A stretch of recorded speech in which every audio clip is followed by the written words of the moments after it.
Most people probably have a Ouija board sitting somewhere in their house without realizing it. Stuffed into a closet, buried beneath old board games, collecting dust. Something they forgot they even owned. That's exactly where ours was. I found it when I was 16, during one of those weekends where my parents suddenly decided the house needed to be organized. My mom had me helping her clear out the narrow hallway closet that led down to the basement. It was packed with decades of forgotten things. Christmas decorations, boxes of tangled cords, photo albums that hadn't been opened in years. The Ouija board was wedged behind a stack of board games, wrapped in yellowed plastic. The box felt heavier than it should have been, and the corners were soft, like the cardboard had been bent and rebent over time. When I showed it to my mom, she immediately told me to put it back. She said she didn't like that thing, said it had been a gift from a coworker years ago.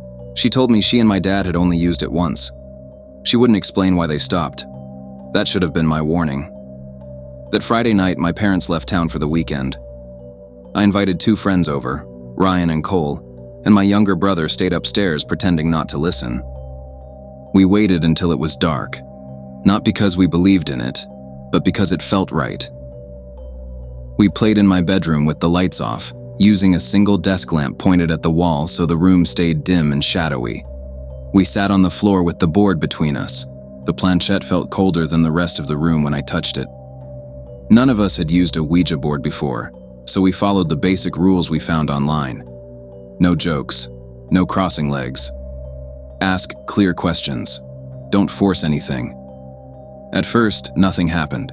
We asked the usual stuff. Is anyone here? Nothing. Can you hear us? Still nothing. Ryan started to smirk like he'd expected this. That's when my brother spoke up from behind us and asked a question that made my stomach tighten. Did someone die in this house? The planchette slid to yes. It wasn't fast or dramatic, just a slow, deliberate movement. We all looked at each other. Someone laughed nervously and accused someone else of pushing it, but nobody lifted their fingers. We could all feel it, the steady pressure guiding it. I asked how old it was. The planchette moved across the numbers. 3, then 1, 31. After that, the room felt different. Not freezing, just cold enough to notice. The desk lamp flickered once, then steadied. I asked another question without thinking. Are you alone? The planchette stopped completely. Then it moved again, slowly spelling out one word. No. Ryan pulled his hands away immediately. The board went still. We didn't argue about it. We shoved the board back into its box and slid it under my bed. The mood was gone. Everyone wanted to leave. They all went home not long after. I stayed up late, scrolling on my phone, trying to distract myself. Around 2 a.m, I turned off the light and rolled over. That's when I heard something scratching.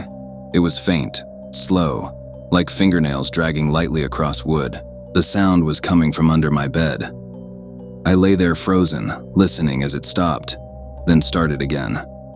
When I finally turned on my phone's flashlight and looked, the Ouija board box wasn't under my bed anymore. It was standing upright against my closet door. The lid was open. The planchette was sitting in the center of my bedroom floor. I slept on the couch that night. Over the next few days, things started happening. Small things. Easy to explain if you didn't think too hard about them. My closet door was always cracked open. I'd hear soft tapping sounds late at night, always in groups of 3. My brother asked me why I kept talking in my sleep. He said I whispered numbers. A week later, I found the board back under my bed, closed, neatly placed, like someone had put it there on purpose. That was when I noticed something carved into the wood beneath the planchette. A name. I swear it hadn't been there before. I threw the board away that same day, wrapped it in trash bags and dropped it into a dumpster across town. That night, I dreamed I was sitting on my bedroom floor again. My hands rested on the planchette, but this time I was alone. The board spelled one word. Here.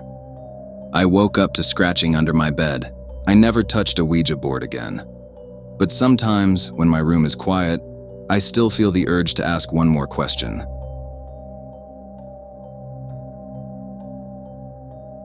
I had never used a Ouija board until I was 24. It wasn't something I believed in, or even thought about. I've always been the type of person who needs proof, not stories or feelings. That changed because of a guy I worked with named Eric. Eric had started dating this girl named Lena. She was into abandoned buildings, ghost photography, and what she called spirit communication. The kind of person who talked about energy and attachments like they were normal topics. One night, Eric invited me to tag along with them and one of Lena's friends. He said they were checking out an old farmhouse about 40 minutes outside the city. Apparently, it had been empty since the early 90s. I didn't really want to go, but Eric promised it would be quick, and I didn't have anything better to do that night. We met the girls near a closed gas station just before midnight. Lena's friend Paige barely spoke at all. Paige just smiled and stared a little too long whenever someone talked to her. As we drove, Lena pulled a backpack onto her lap and unzipped it. Inside was a Ouija board. Eric laughed like it was a joke. I didn't. I told them I wasn't interested in doing anything like that. Lena just smiled and said, "You don't have to believe. You just have to listen." We parked near a dirt road and walked the rest of the way. The farmhouse sat alone in the middle of an open field, barely visible against the night sky. Broken windows, sagging roof, no lights anywhere. We climbed in through a side door that had already been kicked in. Inside, the house smelled damp and old. Most of the furniture was still there, like everything had been left behind in a hurry. Plates sat on the table. A calendar still hung in the kitchen. Lena set up the Ouija board in what used to be the living room.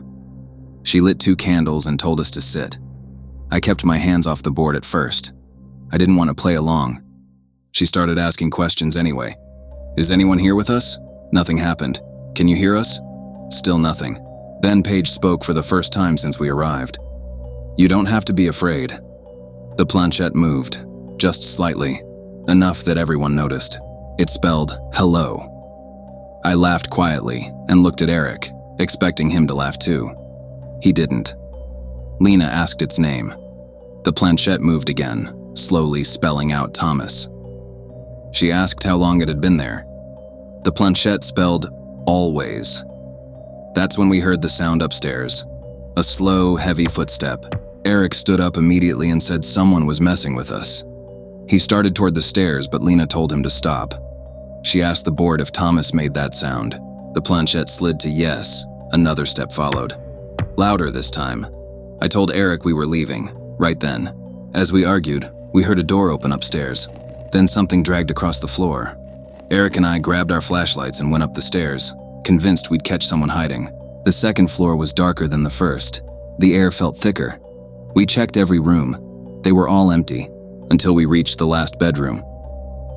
The closet door was cracked open just enough to see darkness inside. We heard breathing. It wasn't fast or panicked. It was slow, patient. We didn't open the door. We ran. When we got back downstairs, the living room was empty. No Lena, no Paige, no candles, no Ouija board. The front door was still locked from the inside. We left through the side door and didn't stop running until we reached the car. Eric tried calling Lena the entire drive home, straight to voicemail. She blocked him the next day. Neither of us ever saw her again. Sometimes I wonder if they left us there on purpose. Other times, I wonder if they never left that house at all.